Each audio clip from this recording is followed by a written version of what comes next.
Há 10 minutos antes. 10 minutos, 8h50. Porque a live com 1 hora já começa a ficar cansativa. Centro Espírita Altivo Panfiro. Uma casa de amor. Bom dia aos nossos ouvintes. Que Jesus abençoe a nossa manhã de estudos. Estudaremos a Revista Espírita. A Adilane vai ler o Evangelho, fazer a prece. Está sem som. E daremos continuidade aos estudos. Ajeita o som do senhor aí, tá? É o capítulo 2.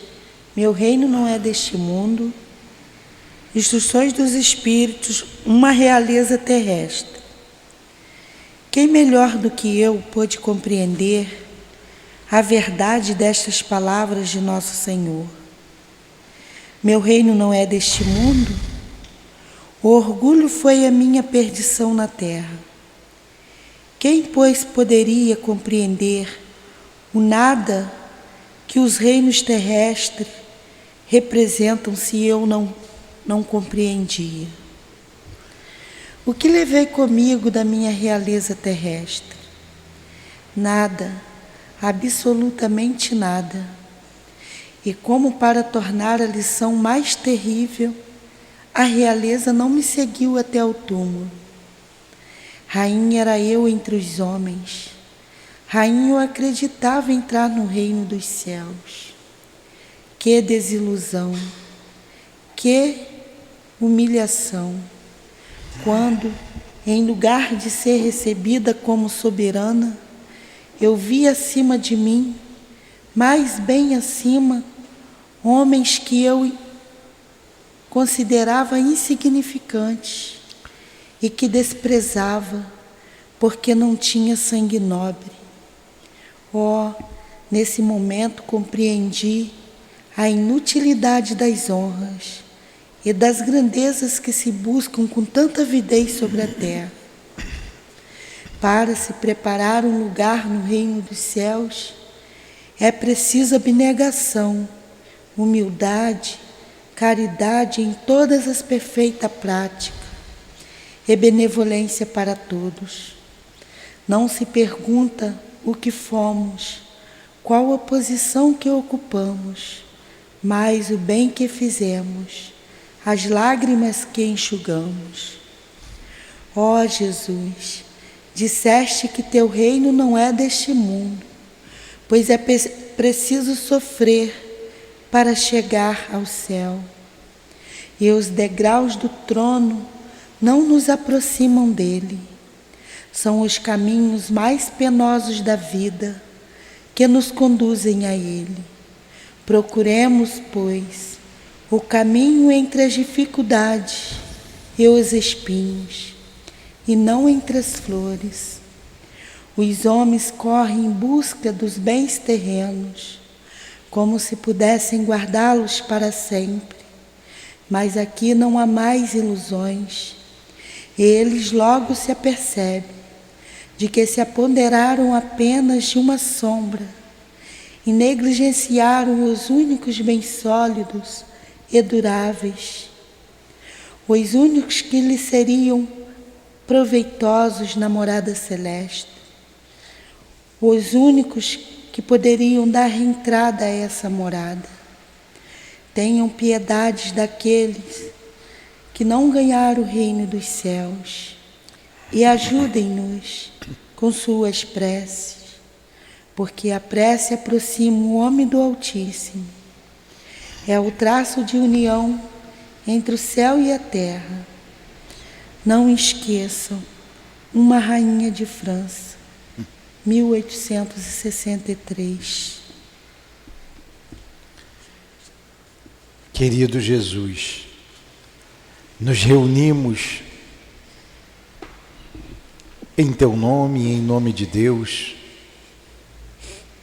para mais uma manhã de estudos em torno da doutrina espírita, inspirados no teu Evangelho, na comunicação desse Espírito que muito se arrependeu e nos mostra o caminho que devemos seguir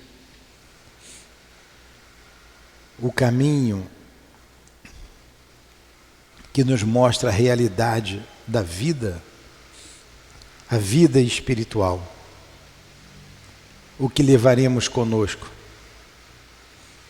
O que será importante para cada um de nós?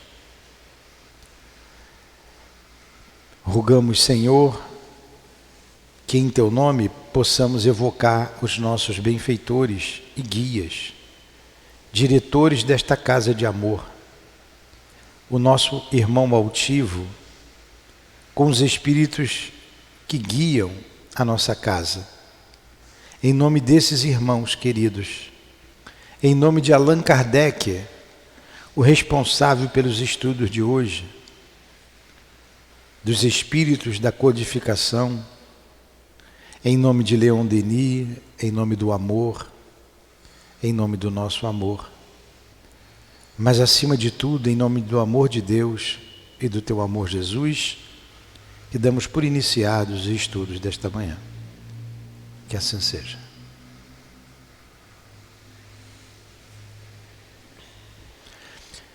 Então vamos lá, vamos nos situar. Primeiro quero fazer um rápido comentário dessa comunicação. Ela mostrando que nem a riqueza, nem o poder deu a ela felicidade no mundo espiritual. Eu gosto muito dessa mensagem. E mais ainda, esse espírito se arrependeu. E ele diz que o único caminho que conduz a Deus é o próximo, o amor ao próximo, é a caridade, ele coloca ali, né, a abnegação, porque ela vê acima dela espíritos que estavam felizes, mas que ela nunca nem considerou, porque eles não tinham sangue nobre, ela desprezava, na verdade. Então ela mostra que a riqueza nem o poder não deram a ela uma entrada no reino dos céus, né? Entre aspas, esse reino dos céus. E mostra também o seu arrependimento. E humildemente ela pede prece por ela e por aqueles que não alcançaram o reino dos céus. Então essa mensagem é belíssima. E a doutrina espírita gira em torno disso. O cristianismo veio para isso. Jesus vem falar de um Deus de amor e falar da vida futura.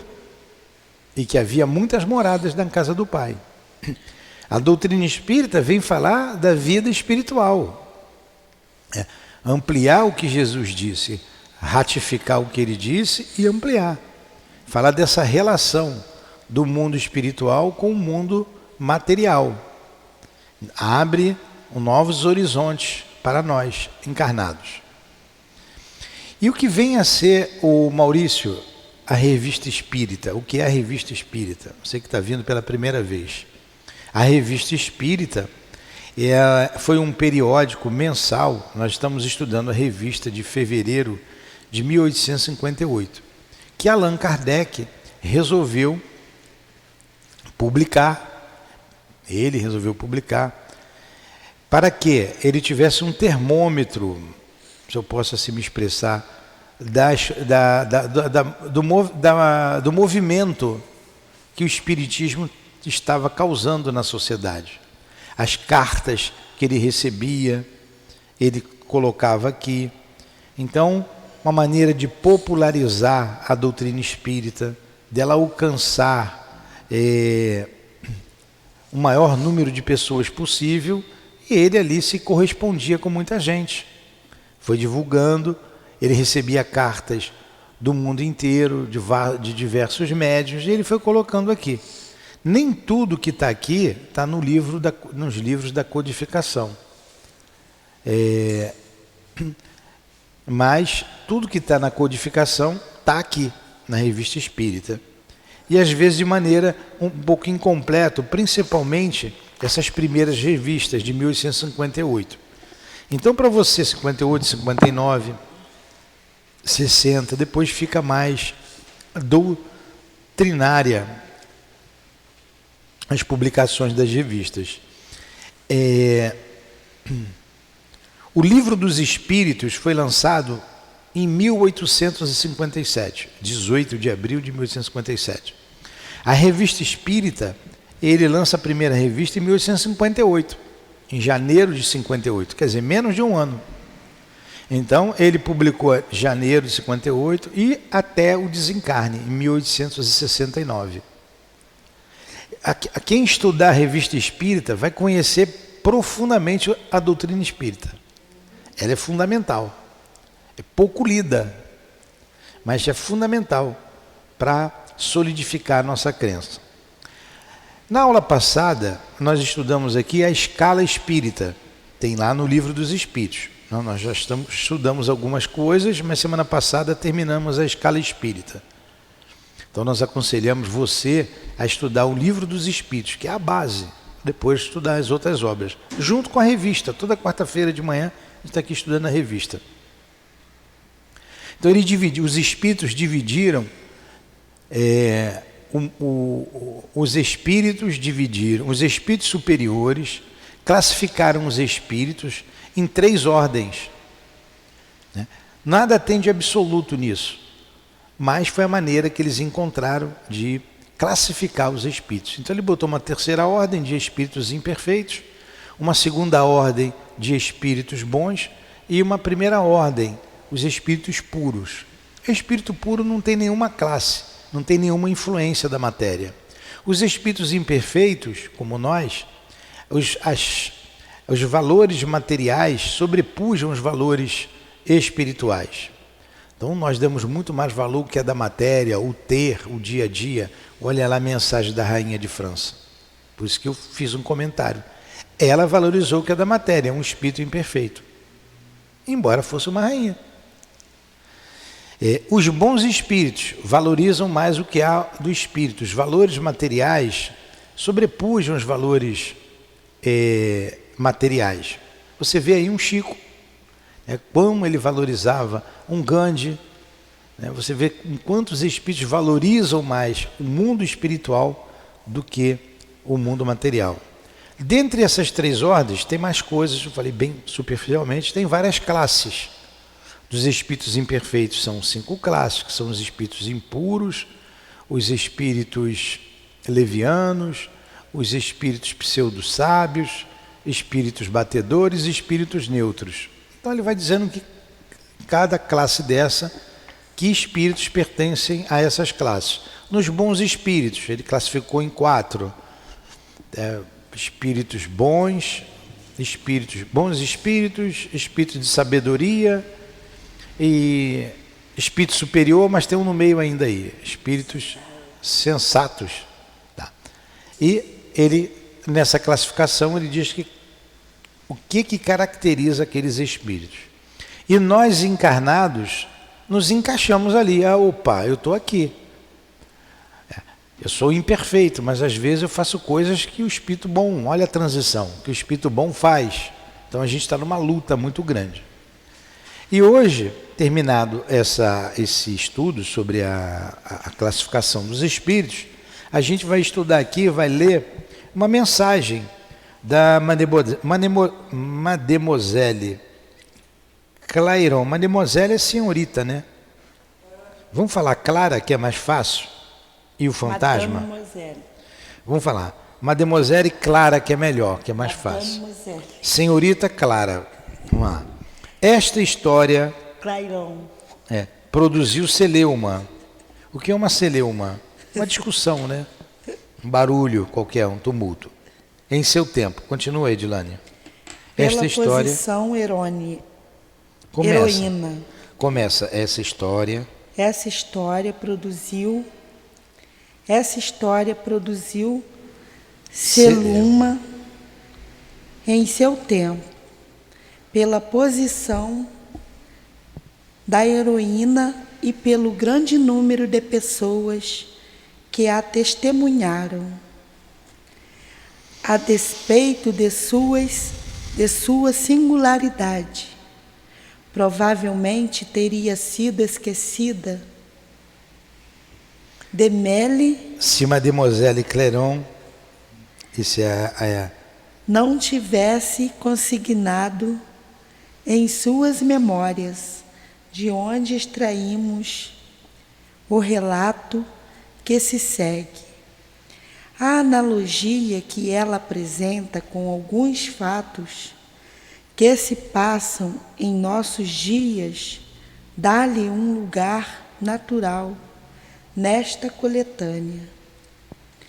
Como se sabe, Mademoiselle era tão notável por sua beleza como por seu talento, quer como cantora, quer como trágica. Havia inspirado a um jovem pretão, o Senhor de S. Uma dessas paixões que frequentemente decidem uma vida, quando não se tem suficiente força de caráter para triunfar. Mademoiselle a ela respondeu apenas com a amizade. Entretanto, a assiduidade do Sr. S. tornou-se de tal modo importuna que ela resolveu romper as relações em definitivo. A mágoa que ele sentiu produziu-lhe uma longa enfermidade, de que veio a morrer. Isso foi em 1743. Mas demos a palavra Melle Clairon. A Mademoiselle. Então, uma paixão. O senhor de S se apaixonou pela Mademoiselle Clairon. A senhorita Clara, ele se apaixonou. Mas não foi correspondido. Mas ela é educada, era uma bonita moça, como está dizendo aqui, era bonita, talentosa. Ela conversava com ele por educação, né? Até que ela viu que a coisa foi demais, resolveu romper de vez a amizade. Ele, muito apaixonado, isso é uma deseducação, acabou adoecendo e morrendo. Aí ela vai contar a história. Eu vou ler um parágrafo. Pensei que era ela que tinha morrido, mas é ele. Ele que morreu. Vou ler um parágrafo, você lê outro. Vamos lá. 2 anos e meio eram decorridos entre o nosso conhecimento e a sua morte. Ele mandou pedir-me que concedesse aos seus últimos instantes a doçura de me ver. Minhas relações me impediram de o fazer. Morreu tendo em torno de si apenas os criados. Coitado. E uma velha dama, única companhia que tinha desde muito tempo. Ele morava em Remport, perto de Chassé, onde começavam a construir. Eu, a rua Bussy, eu não sei francês, vou falar Bussy, perto da rua do Sena e da abadia em Saint-Germain. Estava com minha mãe e vários amigos que vinham jantar comigo. Acabara de cantar belos vocalizos que haviam encantado os meus amigos, quando, ao soarem às 11 horas, ouvimos um grito agudíssimo. Sua modulação sombria e sua duração espantaram a todos. Senti-me desfalecer. Estive quase um quarto de hora desacordada. Olha que história, hein? Então, o rapaz sumiu, adoeceu, já tinha se passado mais de 2 anos e meio, ela não sabia, né? Não teve mais relação com ele. E ele, antes de morrer, estava muito adoentado, pede que tivesse faz um último pedido, vê a senhorita Clara. Queria ver a moça. Mas a moça não pôde atendê-lo, não foi ver. Morreu, né? E ele acabou morrendo sozinho, com seus criados. E num determinado dia, lá na casa dela, que ela já havia cantado, ela escuta um grito agudo. E ela até desmaia com esse grito. Isso aqui é o que nós lemos, tá? Vamos lá, continua aí, Adilane. Que história, hein? Todos da minha família Os amigos, os vizinhos, a própria polícia ouviam o mesmo grito, sempre à mesma hora, partindo sempre de sobre as minhas janelas, e como se tivesse vagamente do ar. Como se viesse vagamente do ar. Raramente eu jantava na cidade, mas nesses dias nada se ouvia, e muitas vezes, interrogando a minha mãe e aos meus domésticos, quando me recolhia, ele partia do meio de nós.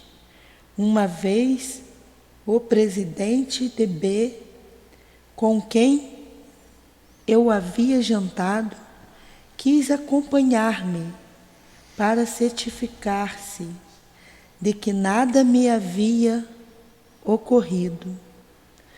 No caminho, quando a minha porta me dava a boa noite, o grito partiu de entre nós, como toda Paris. Ele sabia da história. Entretanto, foi posto na carruagem, mais morto que vivo. Ficou assustado, né? O amigo dela, quando ouviu o grito. E olha Quase morreu, né? De susto, né? De medo. Toda Paris sabia, toda a cidade sabia. Então foi algo Eu acho que o espírito incorporava nela e dava um gritão. Não, não era o espírito que incorporava nela, era a voz que surgia. Não é incorporação. Isso aí é voz direta. Vamos lá. A voz no meio deles? Vem a voz direta. Com certeza ia correr muito. Outra vez, pedi ao meu camarada Roseli que me acompanhasse à rua Saint-Honoré para escolher tecidos. O único assunto de nossa conversa foi o meu fantasma, como chamavam. Este jovem, muito talentoso, não acreditava em nada, mas tinha ficado impressionado com a minha aventura. Solicitava-me que evocasse o fantasma, prometendo-me acreditar se ele me respondesse. Fosse por fraqueza ou por audácia, fiz o que ele me pedia. O grito se ouviu 3 vezes, terrível por seu estrépito e pela rapidez. De volta, foi necessário o auxílio de todos para sermos tirados do fiacre, o lugar que vendia a roupa, né? Onde estávamos desacordados, tanto um como o outro. Depois desta cena, fiquei alguns meses sem nada ouvir. Julgava-me quite para sempre. Puro engano. Continua, Dilane. Todos os espetáculos haviam sido transferidos para Versalhes, uma outra cidade. Para o casamento do Delfim. Tinha-me arranjado um quarto à Avenida Saint-Claude, que eu ocupava com Madame Grandeval.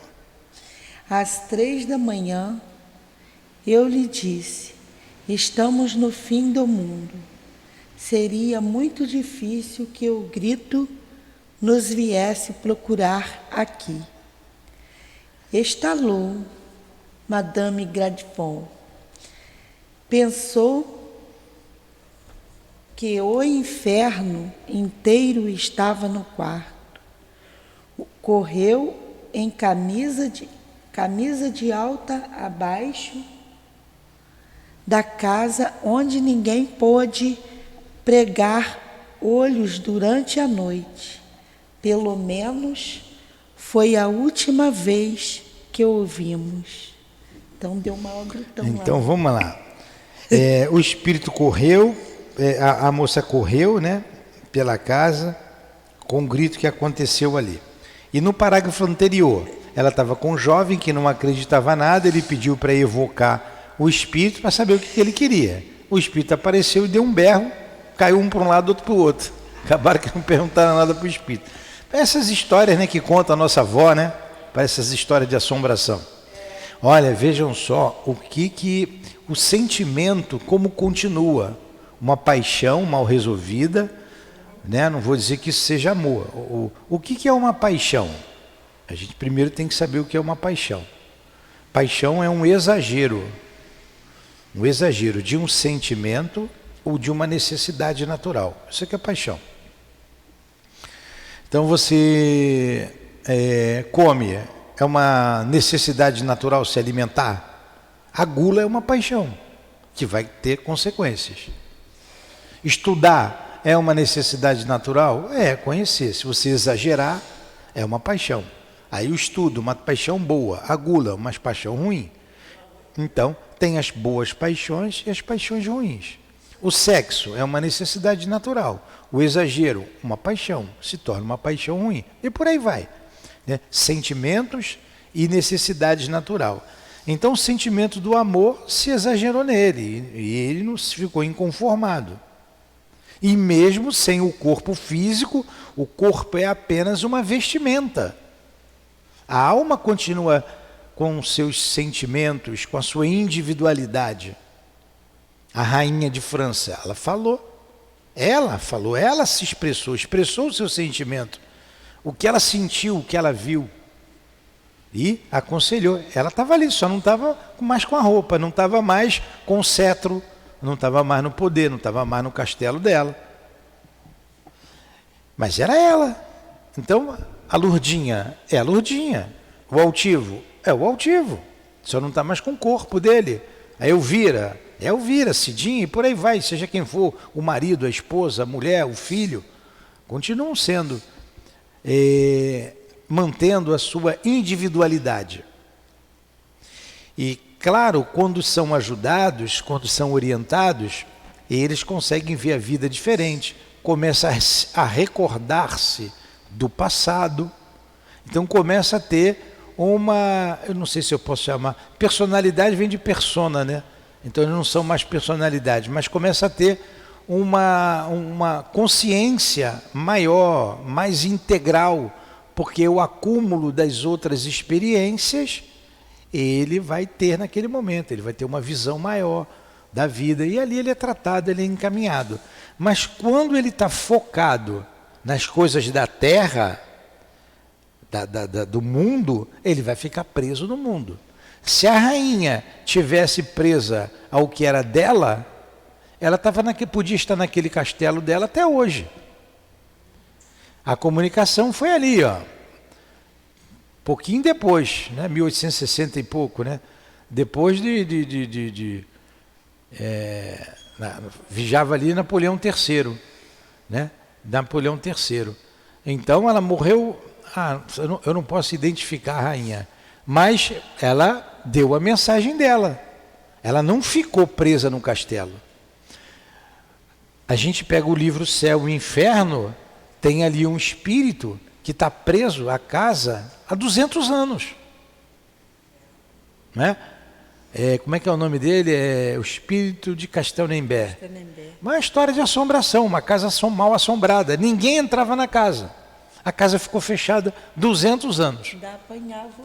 Até que um camarada comprou a casa e resolveu, eu vou mudar aqui, não tem negócio de história de mal assombração não. Tomou um tapa, né? E tem assombração aqui. Aí Kardec evoca o espírito que estava lá e ele se desenrola. O espírito diz por que estava lá. Né? E o espírito era visto com uma faca ensanguentada na mão. Olha só. Aí fala lá a história do espírito. Então o espírito ficou ali 200 anos naquela casa. Esse aqui desencarnou, né? Tá no pé da moça. A rainha de França podia ficar presa lá nas teias de aranha do castelo. Não, ela conseguiu se desprender.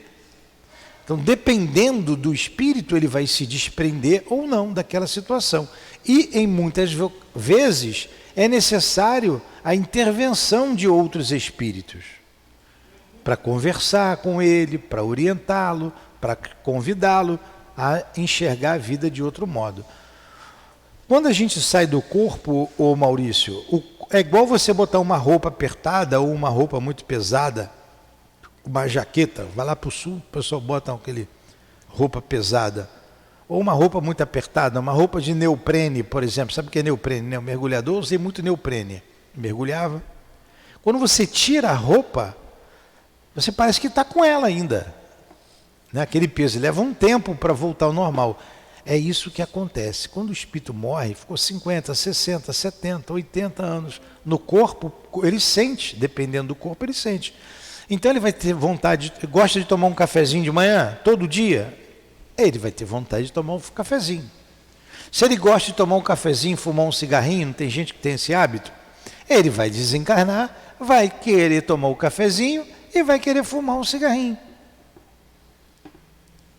E ele pode, já que ele vai ter essa vontade e não vai poder satisfazer, que não tem mais cigarro lá, quem é que fuma então? Ah, ela fuma. Eu vou para junto dela, vou fumar com ela, vou tomar o cafezinho com ela. Entendeu? Às vezes, sem o espírito saber, ele cola para a pessoa e fica obsedando. Sim, vai. Nem pela maldade, ele não sabe que... Ele vai fazer isso porque o outro gosta do que ele gosta e ele quer fazer alguma coisa antes, ele vai na cabeça da pessoa. E foi o que aconteceu aqui com esse espírito. Ele gostava da moça, se apaixonou pela moça e a morte não acabou com isso. Ela é minha, ela tem que ser minha. E ele deve ter se sentido ainda, estou aqui, vamos ver se ele vai ser evocado aqui na frente. Ele vai dizer. Ele ficou se sentindo ainda desprezado por ela, né? Ela me desprezou. Agora eu vou atrás dela. A cabeça dele está nela, a mente dele está nela. Quantos encarnados faz isso com a gente? Encarnado mesmo, fica na tua cabeça. Tem encarnado que é chato, fica pensando em você, fica querendo satisfazer as suas intenções, os seus desejos, e você nem sabe, como ela nem sabia. Então vamos lá. Aí ele continua aqui falando dele. 7 ou 8 dias depois, quando conversava com pessoas de minhas relações habituais, o bater das 11 horas foi seguido de um tiro de fuzil dado numa de minhas janelas. Todos nós ouvimos o tiro e vimos o fogo, mas a janela não sofrera nenhum dano. Concluímos todos que visavam a minha vida, que haviam errado o alvo e que era preciso, para o futuro, tomar precauções. O senhor Marville, então, alferes de polícia, mandou visitar as casas fronteiras à minha. A rua ficou cheia de toda sorte de espias possíveis, mas, por mais cuidados que se tomassem, durante 3 meses a fio, aquele tiro foi visto e ouvido, sempre à mesma hora, no mesmo caixilho, sem que, entretanto, jamais alguém tivesse podido ver de onde partira. O fato foi consignado nos registros policiais. Pô, o camarada passou a dar tiro, né? Ele reproduzia, ó. Fenômeno interessantíssimo, fenômeno de efeitos físicos. Tudo isso aqui, nós aqui já estudamos, né? Ele pega o espírito, pega o fluido do médium, ali tem médium de efeitos físicos, provavelmente até a mademoiselle, né? Pega a energia dela, com a energia dele, ele provoca o fenômeno, o grito, do barulho. O grito aqui é a voz direta. Vai, Edilane. Acostumada, o meu fantasma considerava-o um pobre diabo. Cadê? Pobre diabo que se limitava a fazer estrepolias e não me apercebi da hora. Como fazia calor, abrir a janela malzinada e com o intendente nos debruçamos no meio da sala. Nos debruçamos no balcão, aí está meio da sala, né? No balcão. Batem 11 horas. Ouve-se o tiro e ambos fomos atirados ao meio da sala. onde caímos como mortos. Imagine você debruçado na janela, dá um tiro, você se joga no chão. É ou não é? Foi o que eles fizeram. Até hoje fazer isso. Então ficaram estirados lá no chão. Pô, estava lá com um amigo dela na boa, abriu a janela, o tiro. Tornando a nós mesmos, Que tormento. tornando a nós mesmos, e ambos cadê? Tornando a nós mesmos de sentido que tudo havia passado, examinando-nos para constatar que ambos havíamos recebido. Foram ver se levaram o tiro ou não, né? Ele na face esquerda e eu na face direita. A mais terrível bofetada que jamais poderia ser aplicada. Caraca, os E dois rimos tomaram como cara. dois loucos. Ainda deu uma bufetada em cada um. Ele ficou com O ciúmes. ciúme, Ele ficou com ciúme do rapaz. E deu uma bufetada em cada um. Agora, ela também não lembrou de rezar por ele, né? Não lembrou. Estava achando engraçadinho. 2 dias depois, convidada por Mademoiselle para é outra senhora, né, do Mesnil, para uma festa à noite em sua casa, na Porta Branca, tomei um fiacre às 11 horas com minha camareira. O que é fiacre? Deve ser um tapa, né? Aí está o quê? Tomei o quê?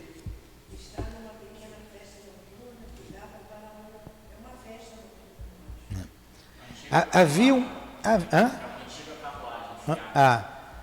tomei uma... então tá bom. Tomei uma fiacre, tomei uma carruagem. Isso. Obrigado, é isso aí. Aí no teu tá carruagem? Sim, Aqui está fiacre. Às 11 horas com minha camareira. Havia um belo luar e nós fomos conduzidas por boulevards. Deve ser os cavalos, né? Vê o que é isso aí. Que começavam a ser guarnecidos de casas. Não, eram guardas. Perguntou-me a camareira. Uma via, né? Uma via. Boulevard é uma via, é isso mesmo. Uma via. A minha ignorância é muito grande, me perdoe. Então está aqui, boulevard, agora que eu entendi também o sentido da palavra. Por um boulevard, uma via, que começavam a ser guarnecidos de casas. Perguntou-me a camareira, não foi aqui que morreu o senhor de S? Segundo as informações que me deram, respondi-lhe eu, deve ter sido aqui. E apontei uma das 2 casas em frente à nossa. Uma das 2 casas em nossa frente. De uma delas partiu o mesmo tiro que me perseguia. Atravessou o nosso fiacre, que é a viatura, a carruagem, né? O cocheiro disparou a viatura, crente de que era assaltado por ladrões. Chegamos ao destino, tendo apenas nos refeito, pois devo confessar que durante muito tempo conservamos uma impressão de terror. Mas esta façanha foi a última com a arma de fogo. Continua. A explosão sucedeu um bater de palmas, com certos compassos e repetição. Esse ruído ao qual a vontade do público me havia acostumado, passou-me despercebido durante alguns tempos, mas os meus amigos o notaram. Disseram-me, nós temos espreitado, é às 11 horas, quase à vossa porta, que a coisa se dá. Ouvimos, mas não vemos ninguém. Não pode deixar de ser a continuação daquilo que a senhora tem experimentado. Como ruído nada tinha de terrível. Não lhe guardei, ele passou a fazer uma explosão de ruído, né?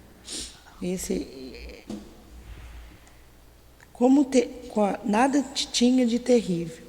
Não lhe guardei a data da duração. Também não prestei atenção aos sons melodiosos que depois se ouviram.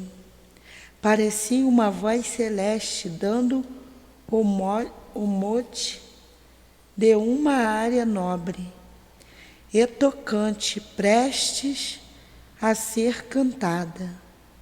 Essa voz começava no quarteirão de Bus e acabava em minha porta. E como acontecera antes, com todos os outros sons, ouvia-se, mas nada se via. Por fim, tudo cessou em pouco mais de 2 anos e meio. 2 anos e meio. E ali ela escutou então uma área tocada, já não foi o tiro, já não foi o grito. Tudo indica que o espírito se convenceu. Mas vamos ver aqui. Algum tempo depois, Mademoiselle Clairon teve por intermédio de uma senhora idosa, que havia ficado como única amiga dedicada do Senhor S, o seguinte relato dos seus últimos instantes. Aí a senhora que tomava conta desse que morreu apaixonado. Ele contava os minutos quando, às 10h30, o lacaio lhe veio dizer que, decididamente, a senhora não viria. Depois de um momento de silêncio, tomou-me a mão no impulso desesperado, que me apavorou, e disse: que cruel, nada ganhará com isto. Eu a perseguirei tanto depois de morto, quanto a persegui em vida. Procurei acalmá-lo, mas estava morto. Olha que coisa. Nossa Senhora. Não, ele falou desencarnando. A empregada dele é que disse para Mademoiselle depois, olha, por isso que ele se comunicava, se expressava às 11 horas. Porque 10h30 ele tinha mandado o recado, um lacaio, né? Diga para ela vir, eu quero ter o último desejo, eu quero vê-la. Quando o lacaio retornou, 10h30, ele disse: eu vou persegui-la, assim como persegui como vivo, ela é ingrata. E ele morre assim, e fica no pé dela. Então a morte não tira ninguém do seu caminho, não tira ninguém. Por que nós somos contra a pena de morte? Pode até piorar, porque não resolve, ninguém morre. E você pode fazer, se ele é um criminoso, ele vai continuar um criminoso, só que você não vê. E ele vai fazer um estrago. É porque a ciência, o Maurício, ela não leva em conta a vida espiritual. Ela nunca vai dizer, né, com exceção, né, não é o comum, não é uma lei. Alguns médicos podem dizer, procura seu problema espiritual, procura um centro espírita. Não, ele vai tratar com remédio, ele não acredita no mundo espiritual, ele não acredita na alma. Ele não leva em conta o corpo espiritual que você tem, o perispírito. Ele vai cuidar sempre da matéria e não da causa, que muitas vezes é o espírito. Então, um caso desse de assombração, se você fosse contar hoje, se ela fosse contar, ela ia dizer o quê? Isso é alucinação. Como todo mundo ouvia em tudo quanto é lugar, não ia dizer nem que era alucinação, né? Está todo mundo vendo, até o médico está vendo, como é que eu vou tratar isso? Não sei o que é. Ninguém sabia o que era. Mas se você for lá dizendo que ouve vozes, que escuta, que na sua casa está acontecendo isso, for no médico, ele vai te dar um tarja preta para você acalmar a cabeça. Isso é alucinação, ou esquizofrenia, sempre a mesma coisa. Então ninguém morre. E como ninguém morre, os sentimentos são os mesmos. E se a pessoa não for esclarecida, ele aqui, tudo indica, pena que não tenha comunicação, não levaram para Kardec para ele evocar, né? Ele ia dizer as razões. Quando esse espírito não é esclarecido, e o outro também não tem lá méritos, a gente não viu em momento algum relato dela que ela fez uma prece por ele, que ela tenha pedido desculpas a ele. Poderia, né? Então, tudo indica que era uma moça vaidosa, que gostava de cantar, bonita, vivia a vida normal, né? Ele se apaixonou por ela, não queria nada com ele, ele se sentiu com orgulho ferido. Provavelmente na vida dela ele foi só mais um que gostava dela, como vários outros. Ela era artista. Agora você vê o que pode acontecer conosco quando nós não temos atenção, quando nós não somos vigilantes. Porque esses espíritos estão ao nosso lado, eles não precisam se manifestar fisicamente, fazer o barulho, mas eles vão com o pensamento na sua cabeça, influenciando. Muitos são levados à loucura com isso. Muitos até se suicidam por isso. O espírito fica na sua mente. Ele não precisa nem fazer grandes estardalhaços. Por isso também foi bom a gente fazer aquele apanhado da classificação dos espíritos. Esse tipo de espírito aqui está classificado na terceira ordem de espíritos, nos espíritos imperfeitos, e na classe dos espíritos batedores. Quem são os espíritos batedores que eles chamam ali? São espíritos que nem são bons, nem são maus, e se manifestam através de pancadas, de barulhos, mas são imperfeitos, são inferiores. É como que você quisesse descer o caminhão ali com um saco de cimento. Pô, não dá para a gente pegar saco de cimento mais, né? Não dá. O engenheiro não vai pegar o saco de cimento. Agora, se ele quisesse pegar, ele ia dar um jeitinho para pegar. Você também ia dar um jeitinho até ia pegar. Mas tem um cara que bota 2 sacos na cabeça e tira fácil do caminhão. Então, espíritos bondosos, superiores, se utilizam desses espíritos para fazer esse tipo de trabalho. E qual o objetivo desse tipo de manifestação? É acordar a pessoa para o mundo espiritual. Existe alguma coisa. O médico não explicou, o delegado não explicou, ninguém está explicando o que é isso então. Existe alguma coisa além da vida material. É o mundo espiritual se manifestando. É para acordar. Hoje ainda, muitos casos chegam aqui, tem médium trabalhando hoje aqui, que melhorou esse fenômeno depois que estudou e começou a trabalhar. A luz acendia, apagava. Você foi na Light, vê se não é problema lá do poste. Tem que ver os casos todos. Não, senhor, está vendo normal, ela acende e apaga. A televisão liga e desliga. Falei, mesmo sem a tomada no lugar, a televisão liga. Falei, aí tem uma coisa diferente.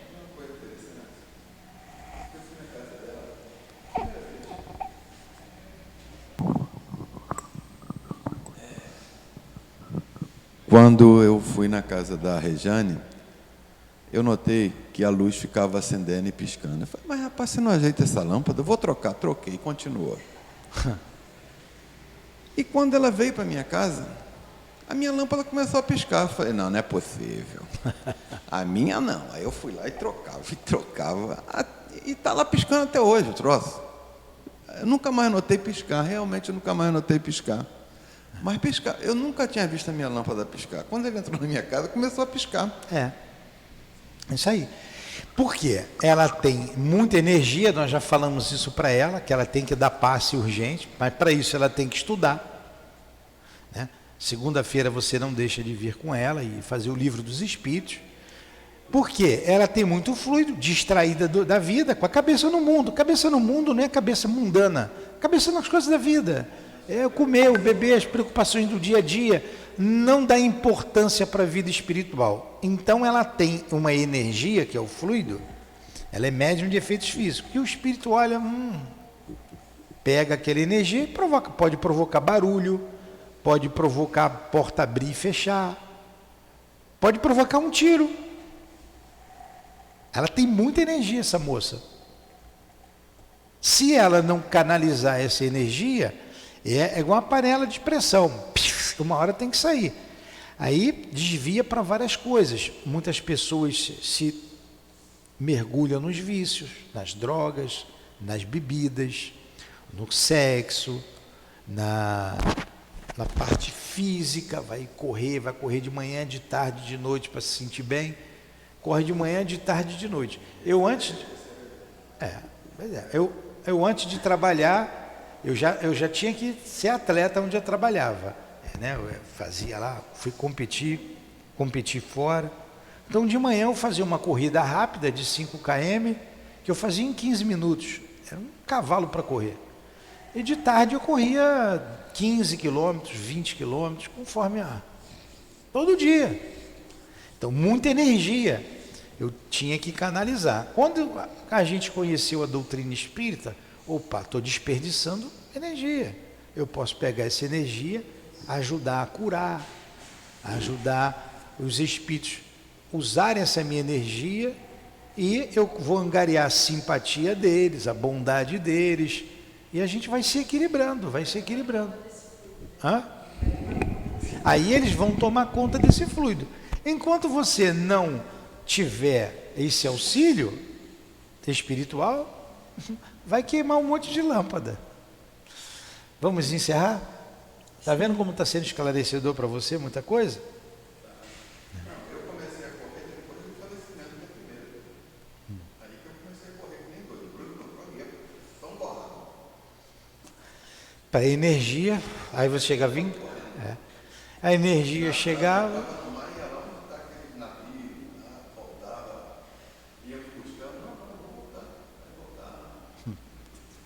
É isso aí. Era como eu conseguia, porque senão não tinha sentido de nada. É isso aí. Vamos, Adilane, faz a prece para a gente encerrar. Nossa, pode fazer agora. Tá. Semana que vem a gente continua aqui. Dias depois, é isso? Não, eis uma anedota, aí vai ser um outro caso. Ó. Na edição que temos à vista, esta história precedida da seguinte nota, sem assinatura. Eis uma anedota. É aqui. Mas não terminou isso ainda. Aquele ali terminou. Terminou não. Não terminou ainda não. Ele vai continuar esse caso aqui semana que vem. 2 dias. Tem muita coisa. Semana que vem a gente continua com o caso. Vamos saber o final. Vamos saber o final lá. Acho que vão evocar o espírito, que eu não me lembro. E o espírito vai dizer. Coitado. Então vamos fazer a prece. Se esse espírito não foi evocado, que ele vá para a casa da Rosemarie e ela conversa com ele lá. Faz a prece, Adilane? Pode fazer assim. Então terminamos, Senhor, o estudo desta manhã em torno da Revista Espírita. Assunto interessante e que tiramos proveito para a nossa vida diária. Agradecemos ao nosso irmão Allan Kardec, que nos traz esses casos para a nossa análise, mostrando a realidade do mundo espiritual, e para aqueles que participaram deste fenômeno com provas irrecusáveis da existência do mundo espiritual. Obrigado a esta casa de amor, o SEAP, que nos proporciona esses momentos, que somente um estudo sério traz para cada um de nós a alegria do conhecimento, de penetrar no mundo espiritual. Obrigado ao Altivo, obrigado aos guias que dirigem a nossa casa de amor, obrigado a todos vocês, irmãos queridos. Que seja então em nome da direção espiritual do SEAP, em nome de Leon Denis, de Allan Kardec, do nosso querido Kardec, em nome do amor, do nosso amor, do teu amor, Senhor, mas acima de tudo, em nome do amor de Deus, que damos por encerrado os estudos da manhã de hoje aqui no SEAP. Que assim seja.